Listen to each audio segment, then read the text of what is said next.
Solo mode. Solo.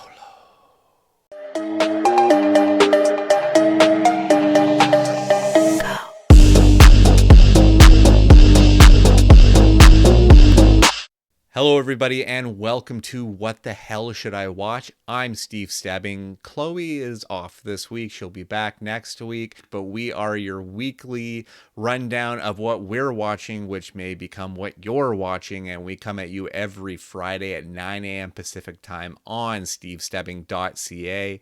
And last week, I admitted to being a little worried about my movie this week, my number one movie this week.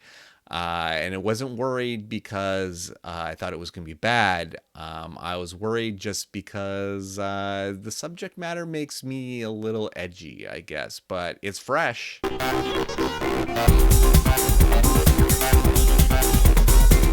That's right, fresh for your eyeballs this week. Smile 2 is the film.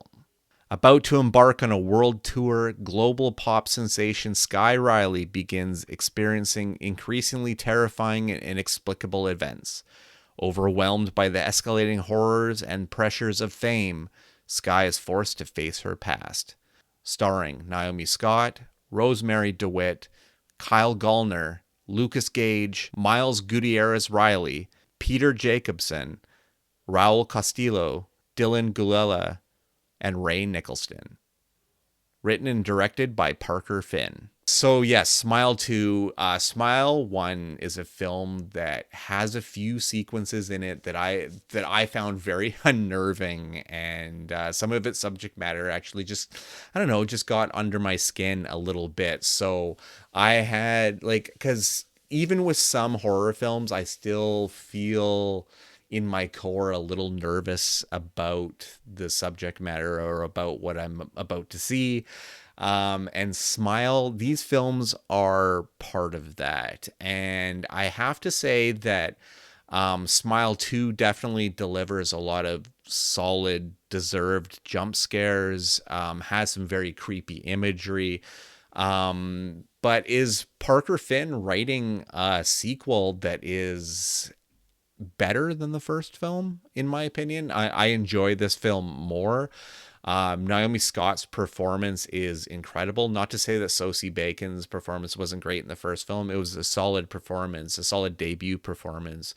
But I really feel that Naomi Scott kind of arrives with this film. Like, she is really, really good and carries the film besides the entity at the heart of this film, the Smile demon, pulls it off really well. And I enjoyed that, and how big this story goes in comparison to the first film.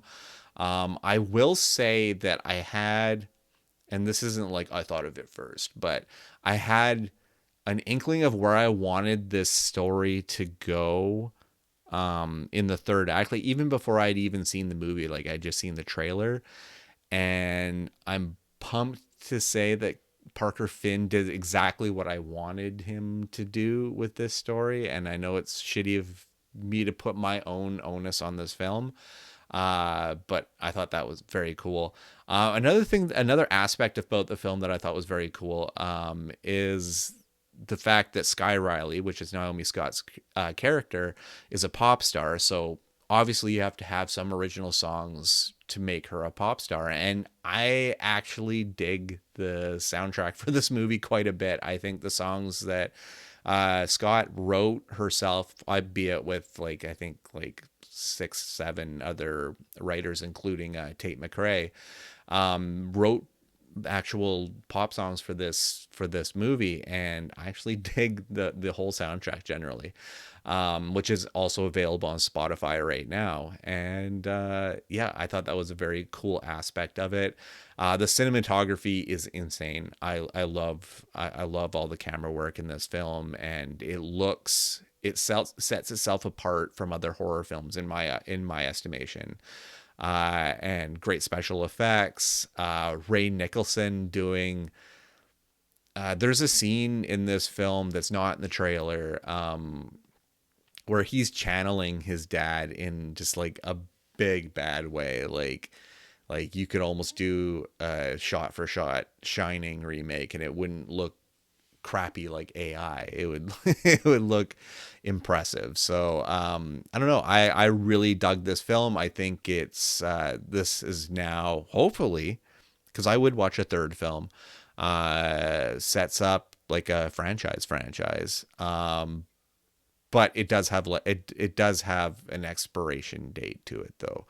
Like, do we leave this film's ending ambiguous, or do we press on for one more film? And I'm on board for one more film. But beyond that, I don't know. That's up to Parker Finn, really. All right, next up, this one wins me over kind of immediately because it's a Michael Keaton film, but it's called Goodrich. Andy Goodrich's life is upended when his wife enters a rehab program, leaving him on his own with their young kids. Goodrich leans on Grace, his daughter from his first marriage, as he ultimately evolves into the father she never had. Starring Michael Keaton, Mila Kunis, Carmen Ejogo, Michael Urie, Kevin Pollak, Vivian Lyra Blair, Nico Hiraga, Danny DeFerrari, Laura Benanti, and Andy McDowell. Written and directed by Hallie Myers Shire.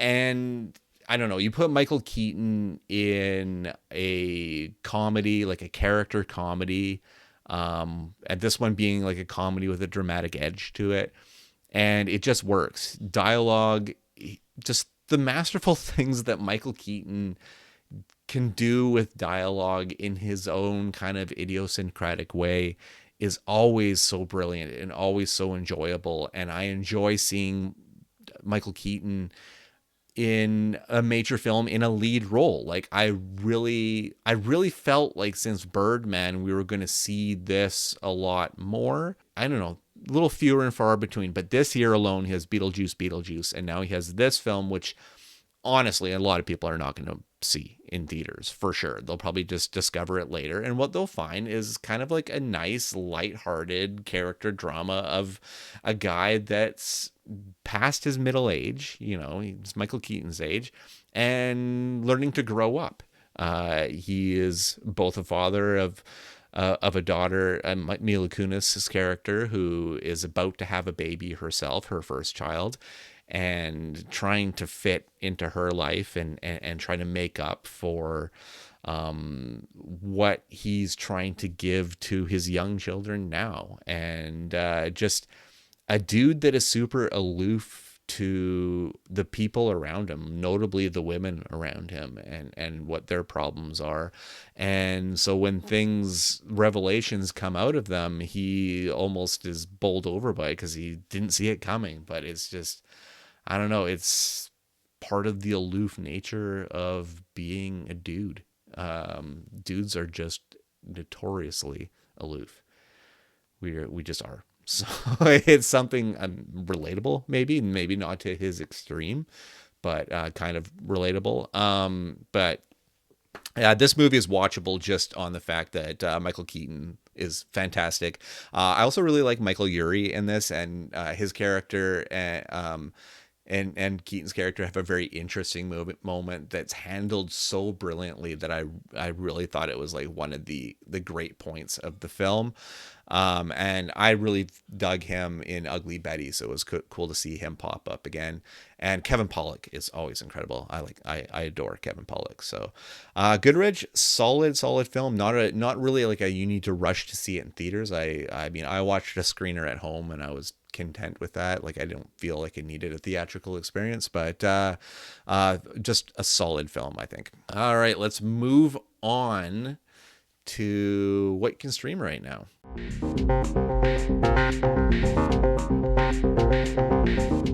So right, the streaming pile this week, and we're gonna start with Chloe's not really into the music doc thing, so it's kind of good that I'm covering this now, so she can avoid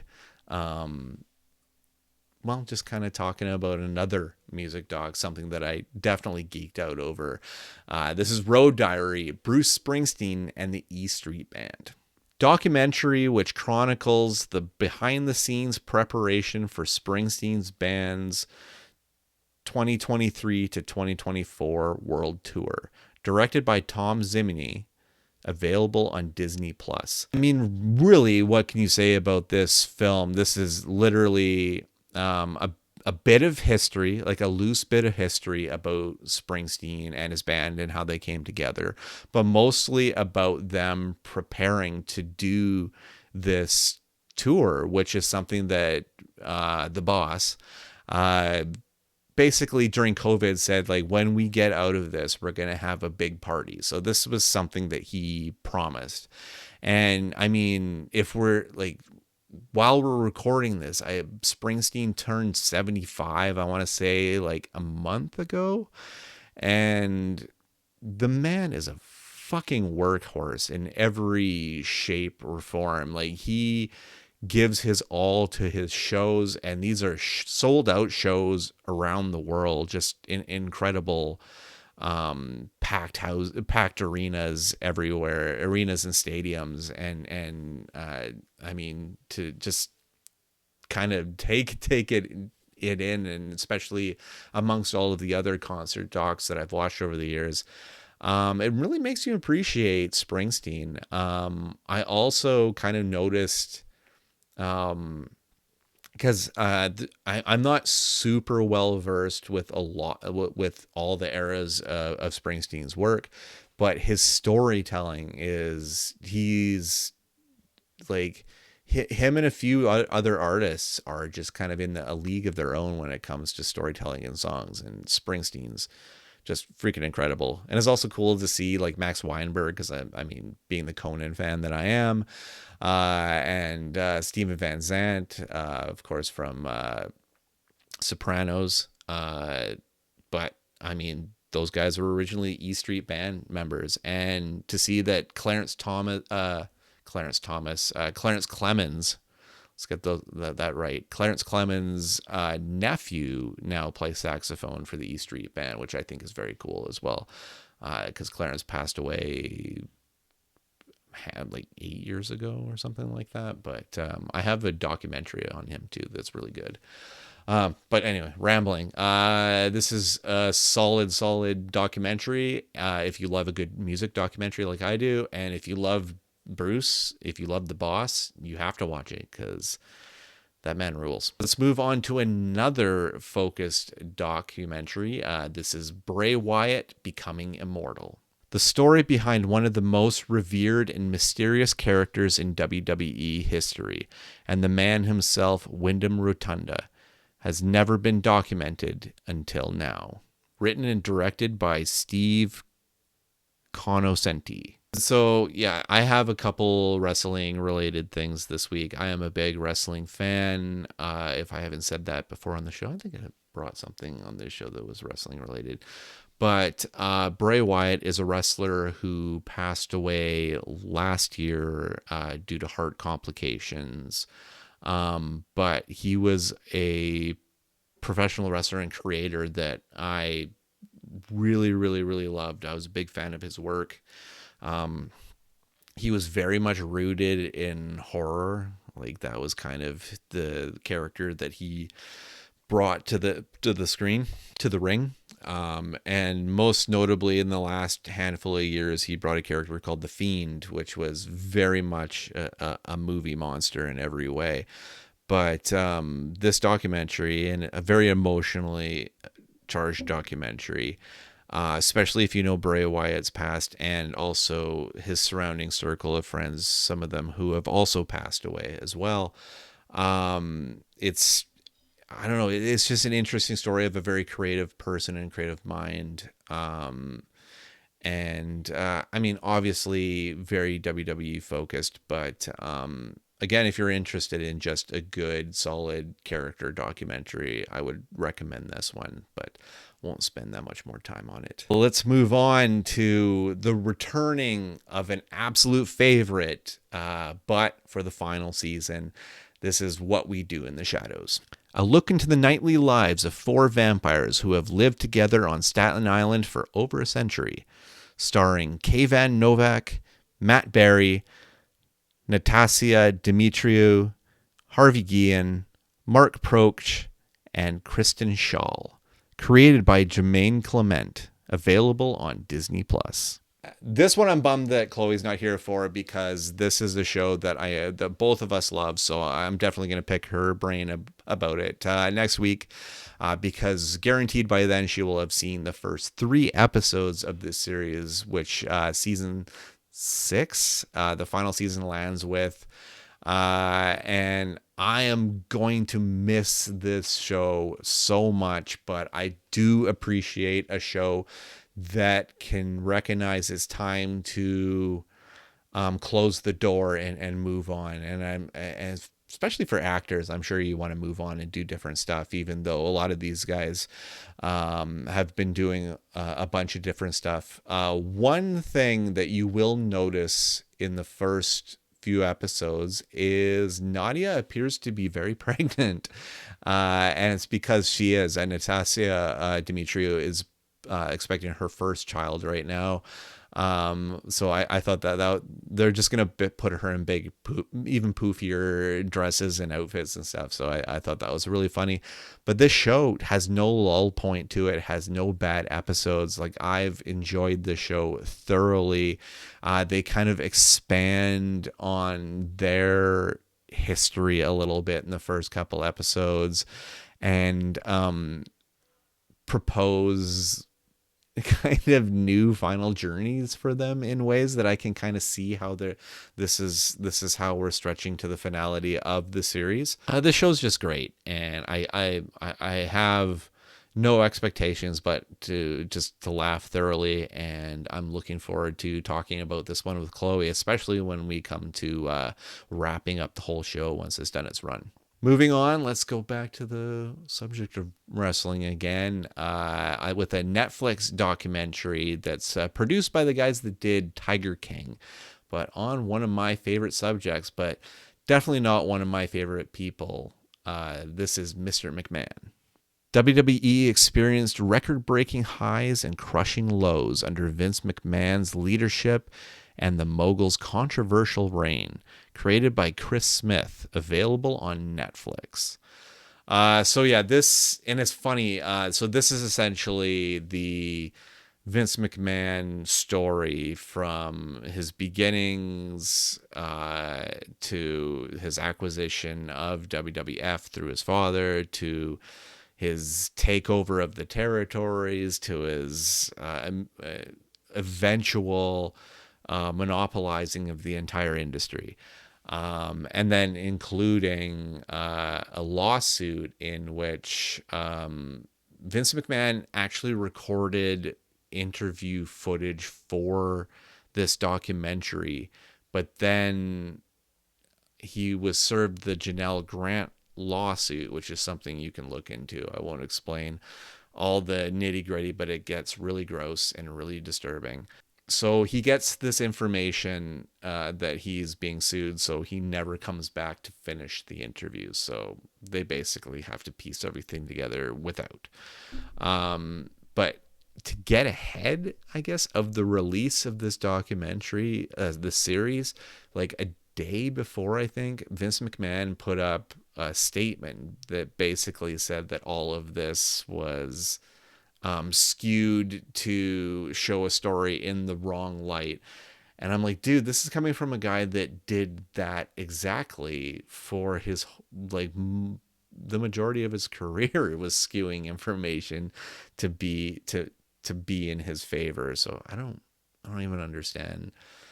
It's just, I guess it's just the playbook. This isn't true playbook. So, but it's an interesting series, and I think this one, obviously a lot more than the Bray Wyatt documentary, is interesting beyond just being a wrestling related thing. Like, I think that the scandal of it all is interesting. And finally, let's talk about another docuseries and with some scandal and stuff to it as well. But definitely pop culture at the core of it. This is After Baywatch, A Moment in the Sun. Profiles the most watched series on the planet, Baywatch, featuring never before seen home videos and intimate interviews with Baywatch stars. This docu-series reveals the roller coaster ride of fame for its most iconic stars.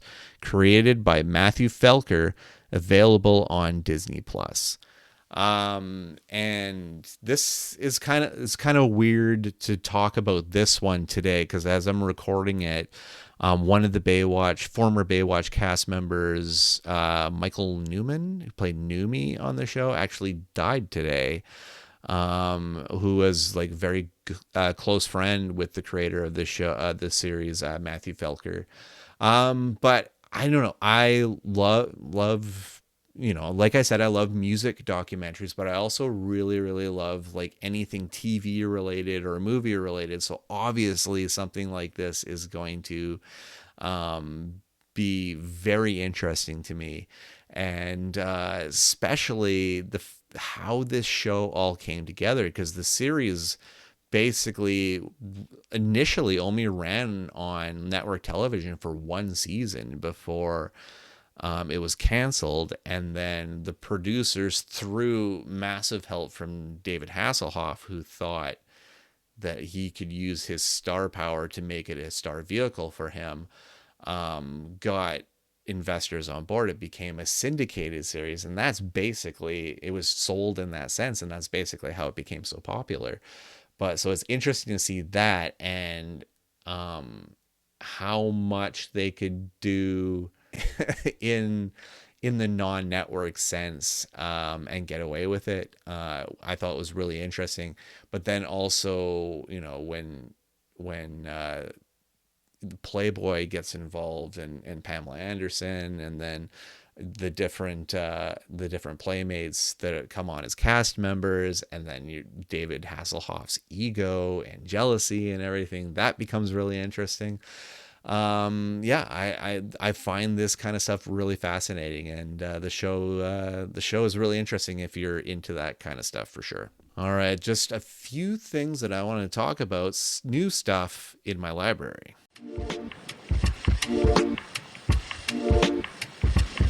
So new to the library this week, I got some stuff from Movie Zing, Allied Vaughn, like this Warner Archive Blu-ray upgrade of Black Belt Jones starring Jim Kelly, who famously also starred with Bruce Lee in Enter the Dragon, which I also got that really killer 4K of Enter the Dragon earlier this year. But Black Belt Jones was honestly a movie that I saw at like a sleepover at a friend's house when I was a kid, and it always stuck in my head because it's martial arts blaxploitation, and there's something about that is just I don't know. It's just so much fun. It's a really fun movie at its core, and I'm super pumped that Warner Archive brought this one out. So I'm happy to have that one. I also got The Girl, which is a new thriller with Michael Biehn and Tia Carrere, and it's actually directed by Michael Bihn's wife, Jennifer Blanc Biehn. So it's a film that I heard about through the festival circuits and through the actual convention circuits. It was getting shared a lot, and I didn't know if we were going to get it at all in Canada. And then I saw on the list this DVD to get, so I grabbed it. And I can't even find like any information about it. Like it's not selling anywhere. I couldn't find a release date for it. Like it was just, even on like all of my regular websites, I could not find any information on this one. So that was interesting. And another DVD. I'm a little cheap that there's no Blu-ray for either of these ones, but I got the new film Daddy-O. This is with Sean Penn and Dakota Johnson, and it all takes place in a cab. So it's all one location, two actors. That's it. And this film got in trouble. Got an airline in trouble. I want to say he was United Airlines, for playing this film because it has like sexually suggestive content and like I think there's a dick pic shown on screen and stuff. Like, it's just like not something you should show. So that's topical in the news right now. So I was like, might as well pick that one up too. And this one sat on my shelf for a bit, and I realized was supposed to bring it to the show weeks ago and just completely forgot about it.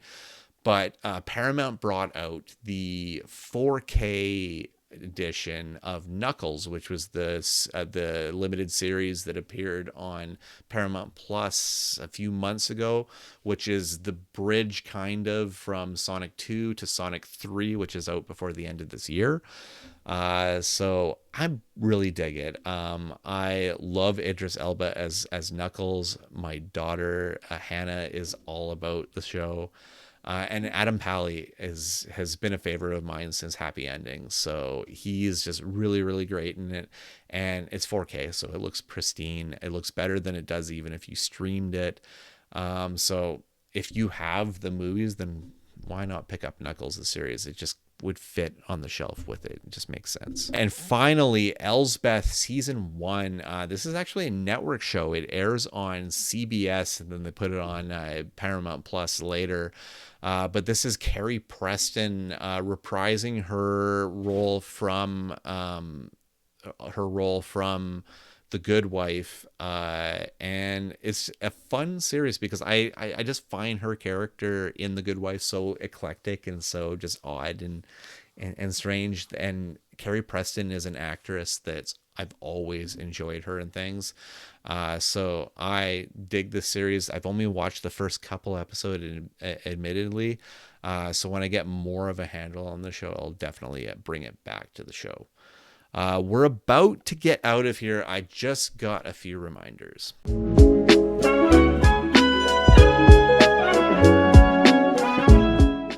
Two of them I think are worthy reminders. The other one, I'm just warning you mostly. Deadpool and Wolverine is out. I don't really need to tell you why you would be interested in this film. You either are interested in this film or you're not.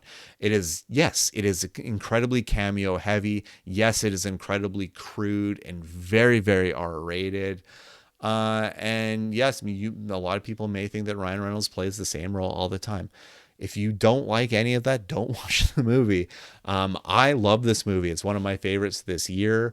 Probably won't be in like my top 10 because I feel like there's a lot more worthy films this year. But as far as fun at the movie theaters, I had a lot of fun with this film. And as far as fun on a rewatch, this movie is definitely a fun rewatch. I reviewed this on the August 2nd episode, so you can go back and watch that one. Next up is Twisters. This is out on a beautiful 4K, which I got from Warner Brothers, and I'm loving it already. It's another film that's just absolutely fun from start to finish, but unlike the first Twisters film, this one feels like it has stakes and a humanity to it, and less of a gleeful nature, we'll say. But I reviewed this on the July 26th episode and gave it a good review. Definitely worth your time. Now we get to the ugly. Borderlands is now out on Blu-ray and 4K. This movie is easily one of the worst things that I put in my brain this year. There's no redeemable thing to it, even with the cast that's involved in it. There's just everything is bad.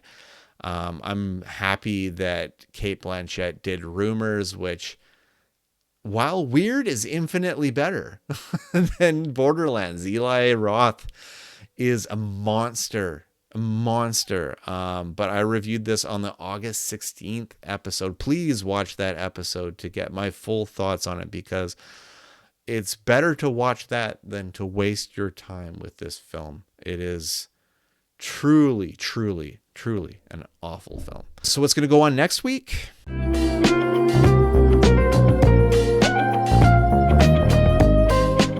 Yes, a taste of next week. And the taste of next week, it's a guy that has a really large tongue in it, which is funny. I guess. It is Venom: The Last Dance. I might as well just immediately tell you that before saying anything weirder than long tongue movie. But Tom Hardy is coming back to finish the trilogy with the writer of the last two films, I think, in her debut film. I think it looks like a lot of fun. I have good thoughts about this movie.